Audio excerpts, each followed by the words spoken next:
Hey, what's going on, guys? OJ back here with another video, and today we're going to be talking about some of the biggest, chunkiest boys here in the UFC. Now, the UFC is known for some high level athletes, but especially in the upper weight classes, we got some of the chunkiest boys to date. You know, these guys consider themselves as professional mixed martial artists, even though you would think that they would be at your local food competition, gouging down like plates of food. And I'm not here to body shame them necessarily, just stating the facts because some of these guys are so fat that they have their own center of gravity, bringing food into their locker rooms and just gorging down before like hours before their fight. But yeah, regardless, I'm gonna give you guys a set of tiers, just rating how fat each one of these blobs are. And yeah, without wasting any more time, let's jump right into the video. All right, now first on our list, we got Taito Vasa, automatic planet-sized blob. This guy is a founding father of the blobs. No UFC fighter prior to Taito Vasa can be seen with Taco Bell in his locker room like an hour before he's starting a fight. That is some pure blob and fat man activities. And now that Taito Vasa, he's not really fighting until 2026. This guy somehow decided to gain 250 more pounds. I don't know how that's possible, but here's Taito Vasa literally shaped like fucking Pluto and dragging his own fucking gravity field around him. I don't know how Taito Vasa is gonna survive much longer. Like, I'm being genuinely serious when I say this. Like, I know I'm making this tier list as kind of a joke, but this is kind of concerning for Taito Vasa. And regardless of whether he continues to fight or not, I think he needs to find an actual doctor because this is just not a healthy way to live. Now, up next, we got Shamil the Blob Gaziev, one of the founding fathers of the Blobulous heavyweights. Now, Shamil Gaziev, unlike Taito Vasa, has actually decided to trim down a bit, and I can see it. He's been fighting a lot better recently, and he's been looking more lean and muscular. I think Shamil Gaziev, though, he hasn't escaped but the problem with Shamil Gaziev, he hasn't escaped the idea that he is not a blob because literally last year he lost to Jairzinho Rosenstrike by cardiac arrest, the first UFC fighter to ever do so. So I think that alone automatically inspired the cardiac arrest here. And Shamil Gaziev, again, he's getting leaner and leaner, but he's going to need more work before we actually consider him a legit heavyweight who's not a rotund, fat sack of shit. All right, now up next we got Janata Denise. Now, Janata Denise, he's actually pretty muscular. He's actually pretty built for the heavyweight division. He's built like a refrigerator, but considering the average heavyweight on this list, I'd say that's actually a pretty muscular build. Now, the problem I have with Janata Denise, however, is because he fights like a NPC blob. You know, throws like 20 strikes in 3 rounds and he gets tired after the first 5 minutes of doing absolutely nothing. And Janata Denise, I'd be surprised if you told me that he was actually like a really skilled glory kickboxer at some point, because somehow Janata Denise gasses out in almost every single fight that goes past the first round. All right, now up next we got Derrick Lewis, the guy who's fighting Taliesin Teixeira next weekend. A lot of people think Derrick Lewis is an NPC blob, or not an NPC blob, but just a blob in general. I necessarily disagree with that because Derrick Lewis actually has a six pack. And although you can always find him eating Popeyes, Derek Lewis actually is relatively fit compared to the average heavyweight. Derek Lewis, he actually kind of trains. I know he doesn't really show that in his fights, but Derek Lewis, you can actually see him with a six pack, and also he's just naturally big, unlike most of the heavyweights who are just lazy and won't cut any weight. So I think Derek Lewis, again, he's not exactly the ideal athletic specimen you want to be if you want to get into the UFC. But he's not fat by any means, and I can respect that because for someone his size, I think he's pretty built. All right, and then we got Tom Aspinall. Now, Tom Aspinall, he's 6'5", 260 something pounds, But when you look at him, he is an absolute unit. And that's all we need to say about Tom Aspinall. He is not an NPC blob. That's why he's the world champion. He is just levels apart from all these NPC blobs. And it's clear that Tom Aspinall is a legitimate heavyweight who's like built for heavyweight, unlike half the guys on the roster who should be at middleweight fighting at heavyweight for some reason. All right, now last we look at Hamdi Abdul-Wahab. Hamdi Abdul-Wahab. Now the reason I put this guy on this list is because he looks like your average McDonald's customer, despite taking steroids. I know, shocking. This guy got banned for a PED abuse 2 years ago, and despite that, he still looks like someone who would be at your local McDonald's every single day. I don't know how Hamdi Abdul-Wahab looks like this despite testing for steroids, and I don't understand how Hamdi Abdul-Wahab still looks like this 2 years later. I think Hamdi Abdul-Wahab, it's just clear that he is in a planet-sized blob if you were to never take steroids in the first place. And that's kind of sad because he's a decent level UFC heavyweight, or a decent compared to the rest of the roster. And somehow Hamdi Abdul Wahab is, just still on the UFC roster despite looking like a 400-pound behemoth. All right, now up next we got Ryan Spann. Literally lost his fight to Waldo Cortez Acosta because he gassed out and nearly died of cardiac arrest. Now he actually was from light heavyweight and moved up to the heavyweight division to fight Waldo Cortez Acosta.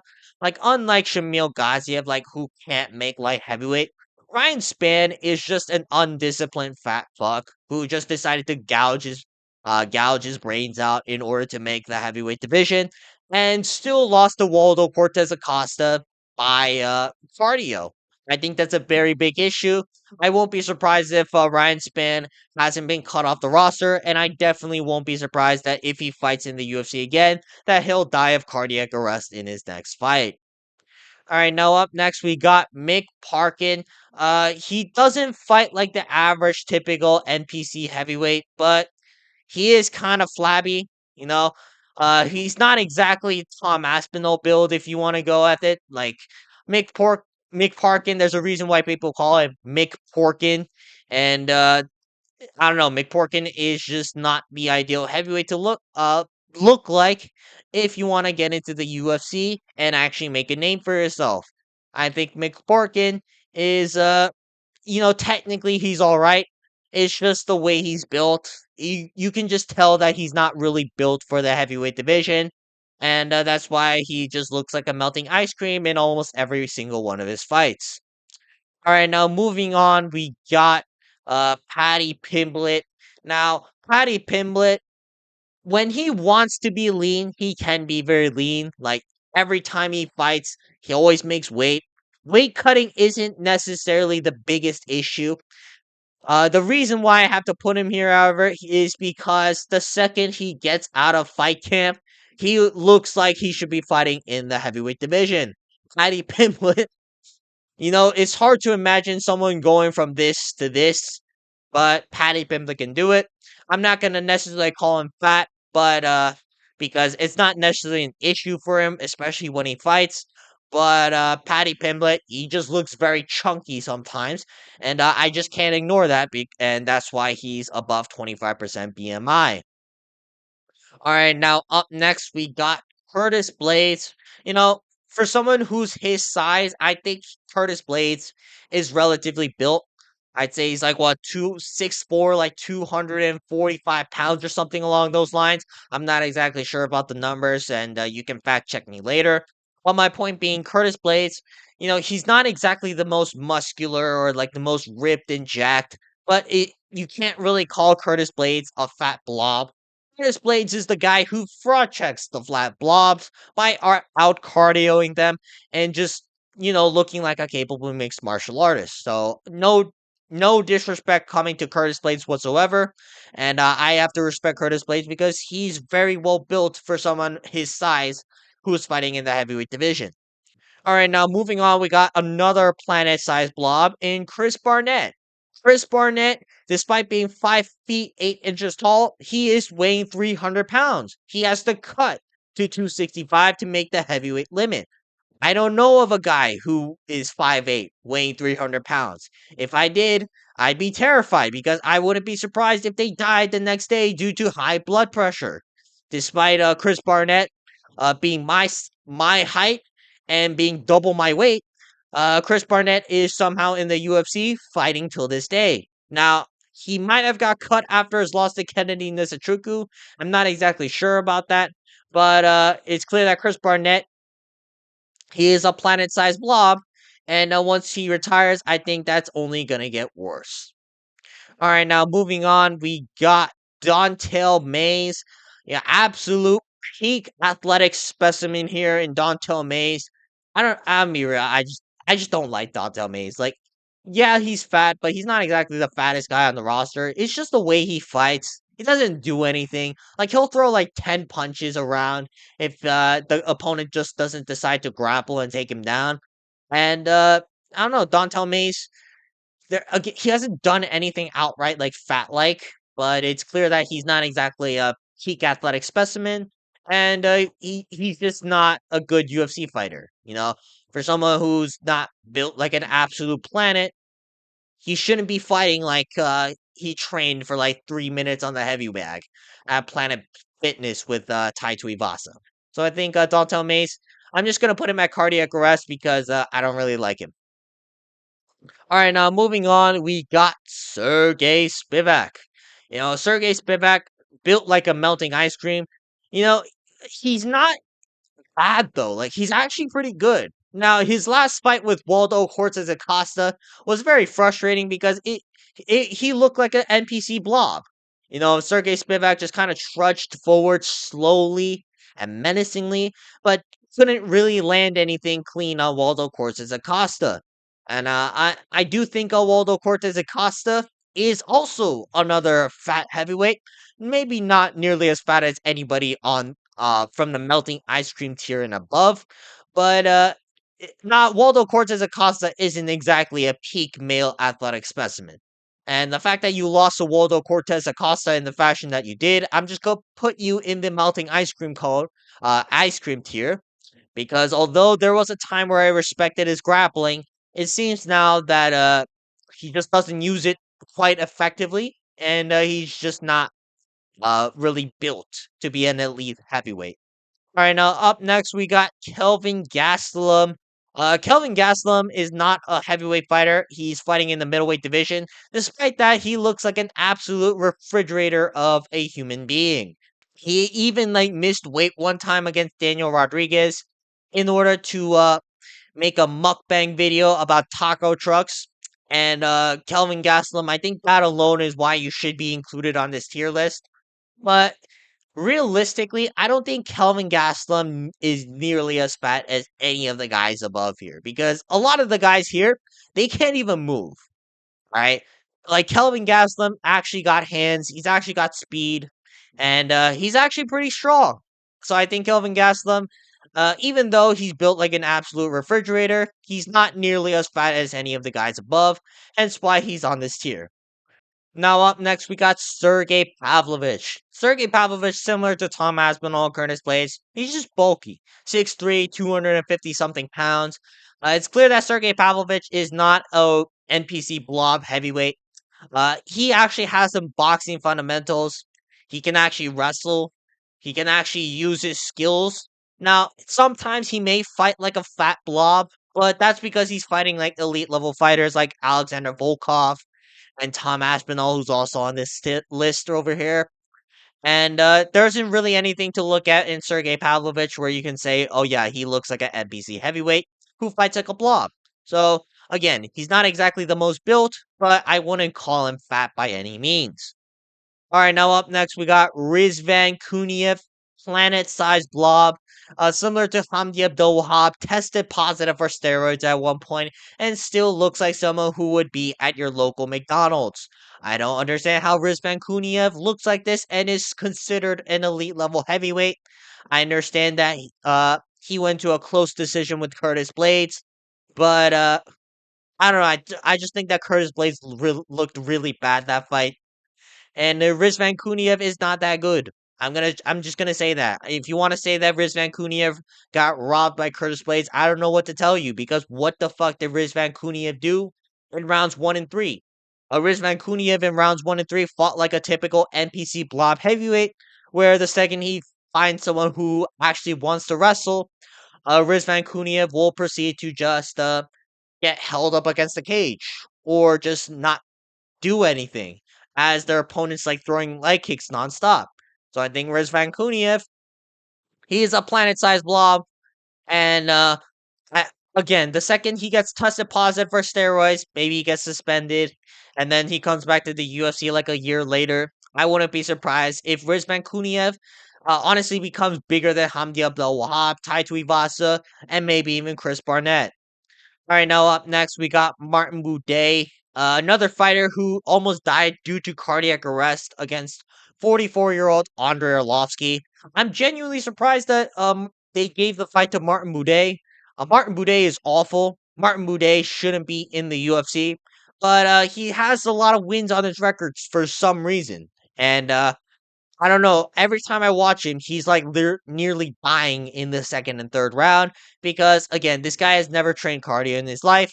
This guy plays CS:GO more often than he actually trains for his fights. So Martin Muday, he just built like a typical NPC heavyweight who at some point will be dying of cardiac arrest.